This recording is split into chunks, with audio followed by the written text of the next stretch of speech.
Opposition पार्टियुनि जो grand एतहाद क़ाइमु। स्टीयरिंग कमेटी जी सरबराही शाहिद खाकान अब्बासी हवाले। तहरीक तहफ़ुज़ आइन पाकिस्तान जे सरबराह महमूद खान अचकज़ई अपोजिशन अॻुवाणनि जे मान में अजाणो ॾिनो। मौलाना फज़लुर रहमान, असद कैसर, उमर अयूब, शाहिद खाकान अब्बासी, अलामा नासिर अब्बास, साहिबज़ादा हामिद रज़ा, मुस्तफ़ा नवाज़ कोकर ऐं ॿिया अॻुवाण शरीक थिया। मुल्क जी सियासी सूरत ऐं अपोजिशन जे ग्रैंड एतहाद ते हिकु तफ़सीली ॻाल्हि ॿोल कई वई। अपोजिशन अॻुवाणनि इतफ़ाक़ कयो त मुल्की हालतुनि ऐं बुरानी कैफ़ियत उन ॻाल्हि जी घुर करे थी त समूरियूं जमहूरियत पसंद ताक़तूं हिक प्लेटफॉर्म ते गॾु थी करे मुल्क ऐं क़ौम खे बुरान मां कढणु घुरिजे। अपोजिशन अॻुवाणनि मुस्तक़बिल में गॾियल राब्ता वधाइण ऐं मुल्क खे मौजूदा चैलेंजिस खे मुंहुं ॾियण लाइ ऑल पार्टीज़ कॉन्फ्रेंस कोठाइण ऐं हिकु नेशनल एजेंडा ड्राफ्ट करण लाइ हिकु स्टीयरिंग कमेटी ठाहिण ते बि इतफ़ाक़ कयो। स्टीयरिंग कमेटी जे सरबराही शाहिद खाकान अब्बासी कंदो। असद कैसर, शिबली फराज, सेनेटर कामरान मुर्तज़ा, मुस्तफ़ा नवाज़ कोकर, साहिबज़ादा हामिद रज़ा, साजिद तरीन, नासिर शिराज़ी ऐं ॿिया शामिल हूंदा। अपोजिशन अॻुवाणनि जो मुल्क में फौरी तौर शफ़ाफ़ इलेक्शन कराइण जो बि मुतालबो। इजलास में मुल्क में जारी बुनियादी इंसानी हक़नि जी संगीन भञकड़नि जी बि मज़म्मत कंदे PTI बानी समेत समूरनि सियासी क़ैदियुनि खे फौरी तौर आज़ादु करण जो मुतालबो कयो वियो। अपोजिशन अॻुवाणनि IMF मिशन जे वफ़द जे चीफ जस्टिस सां मुलाक़ात ते बि हैरानी जो इज़हार कंदे चयो त उन खां अॻु अहिड़ो मिसाल नथो मिले जिते क़ानून जी हुक्मरानी ऐं अदालत जो निज़ाम न हुजे, उते मइशत कीअं बहितर थी सघे थी। असांखे मुश्किल हालातुनि मां निकिरण लाइ सभ खां पहिरीं पंहिंजे घर खे ठीकु करणो पवंदो। ख़ैबर पख्तूनख्वा ऐं बलूचिस्तान समेत सॼे मुल्क में अमुन ऐं अमान जी सूरतहाल ते शदीद ॻणती जो इज़हार कयो वियो। वज़ीर आज़म शहबाज शरीफ़ जी UAE जे सदर शेख मोहम्मद बिन ज़ायद अल नहयान सां मुलाक़ात। ॿितरफ़नि लाॻापनि खे सगारो। इक़्तिसादी ऐं तजारती शोबनि में तरक़ी ते ॻाल्हियूं। मुलाक़ात दौरान army chief general Asim Munir बि मौजूदु हो। वज़ीर आज़म जी UAE नायब सदर वज़ीर आज़म ऐं दुबई जे फरमानरवा सां मुलाक़ात। शेख मोहम्मद राशिद अल मखदूम पारां ॿिन्ही मुल्कनि में पाइदार लाॻापा मज़बूत बणाइण जे अज़म जो वर्जाउ। उन खां अॻु वर्ल्ड कम्युनिटी समिट खे ख़िताब में वज़ीर आज़म चयो त गज़ा में फ़लस्तीनियुनि जी नस्लकुशी कई वई। हीउ ख़ितो अॼु बि गज़ा अलमीअ जी तबाही आणींदड़ असरनि मां निकिरण जी कोशिशि करे रहियो आहे। पाकिस्तान विच उभर तकरार जो बरियासती हल घुरे थो। ग्लोबल ग्रीन इकोनॉमी जे तसवुर गॾियल ज़िम्मेवारनि जो गॾिजाऊ आहे। पाकिस्तान खे तजदीदी तवानाई जो मुतबादिल निज़ाम आणण लाइ $100 अरब जी ज़रूरत आहे। वज़ीर आज़म पारां उॾाम पाकिस्तान प्रोग्राम क़ौमी इक़्तिसादी तब्दीली जो मंसूबो करार। सदर आसिफ अली ज़रदारी जे लज़्मन में पुर्तगाली मुंसिब सां मुलाक़ात। ॿितरफ़नि लाॻापनि ते ॻाल्हियूं।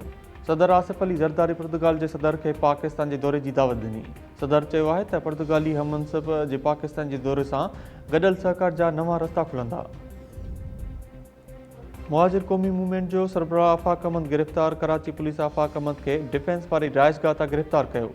पुलिस ज़रियनि मूजिबि आफ़ाक़ अहमद खे लांडी ऐं अवामी कॉलोनी थाणनि ते दाख़िल केसनि में गिरफ़्तार कयो वियो आहे। आफ़ाक़ अहमद ते मालबरदार गाॾियुनि खे साड़ण लाइ माण्हुनि खे मुछराइण जो इल्ज़ाम आहे।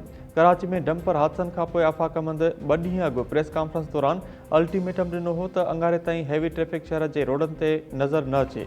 जेकॾहिं डंपर या ट्रालर नज़र आया त उहे हलण जे लाइक़ु न रहंदा।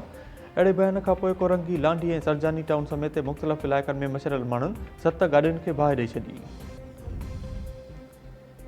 यूरोपीय यूनियन ने प्रिया कुमारी जे अगवा ते शदीद ख़दशनि जो इज़हार करे छॾियो। प्रिया कुमारी जो वाक़ियो पाकिस्तान लाइ शर्मसारी जो कारण आहे। हिन केस ते सिंध पुलिस सां लाॻीतो राब्तनि में आहियूं। इंसानी हक़नि बाबति वफ़ाक़ी वज़ारत जे सेक्रेटरी पारां सेनेट जी स्टैंडिंग कमेटी जे इजलास में ब्रीफिंग। कमेटी जे चेयरपर्सन चयो त छा रुॻो यूरोपीय यूनियन खे मुतमिन करण लाइ प्रिया कुमारी जे केस ते पैसा ख़र्च कया पिया वञनि। रुॻो सिंध न पर बलूचिस्तान ऐं पंजाब में बि अहिड़ा केसिस साम्हूं अची रहिया आहिनि। IG सिंध गुलाम नबी मेमून कमेटी खे ब्रीफिंग में चयो त मुख़्तलिफ़ इदारनि जी डेटा में फ़र्क़ु आहे। कचे में ॾोहनि जी शरह घटिजी वई आहे। कचे जा धाड़ेल असां सां हथ मिलाइण जी बि आश कंदा आहिनि। Committee member senator Humayun Mahmood पुछियो त छा धाड़ेलनि सां हथ मिलाइण दुरुस्त आहे। कमेटी चेयरपर्सन चयो त बदकिस्मती सां सिंध में सज़ाउनि जी शरह रुॻो 11% आहे। छाकाणि आहे जो ॿारनि सां ॾोह में सज़ा जी शरह तमामु घटि आहे। IG सिंध चयो त घणनि केसनि में ॿार अगवा न थींदा आहिनि ऐं ॿार रुॻो गुम थी वेंदा आहिनि। मीडिया हाइप सबबि मुआशरे में ख़ौफ़ वधंदो आहे। पुलिस जेको कुझु करे सघे थी उन में समूरा वसीला कथ बांधा पिया वञनि। कमेटी चेयरपर्सन समीना मुमताज़ ज़हरी चयो त माण्हू पुलिस वटि रिपोर्ट दर्ज कराइण खां लवाइनि था। पुलिस खे पंहिंजो रवैयो तब्दील करणो पवंदो। सुबुह देर भरिसां हथियारबंदनि जो घर ते हमिलो, 2 साल अॻु पसंदि जी शादी कंदड़ नौजवान क़तल, 2 ॼणा ज़ख़्मी। ॻोठ खाकी भरिसां हथियारबंदनि जी घर ते हमले में मोर रिंद थॾे ते मारिजी वियो। रशीद रिंद ऐं शमी रिंद ज़ख़्मी थी पिया। मक़तूल जे साले अली शहर लाशारी ॿुधायो त मोरिंद 2 साल अॻु पसंदि जी शादी कई हुई। शदाद कोट वासी चांडिया धुर जे हथियारबंदनि हमलो कयो। पुलिस जो चवणु आहे त वाक़ियोकार ऐं तकरार तां पेश आयो आहे। वधीक जांच कई पई वञे। जवाबदारनि खे जल्द गिरफ़्तार कयो वेंदो।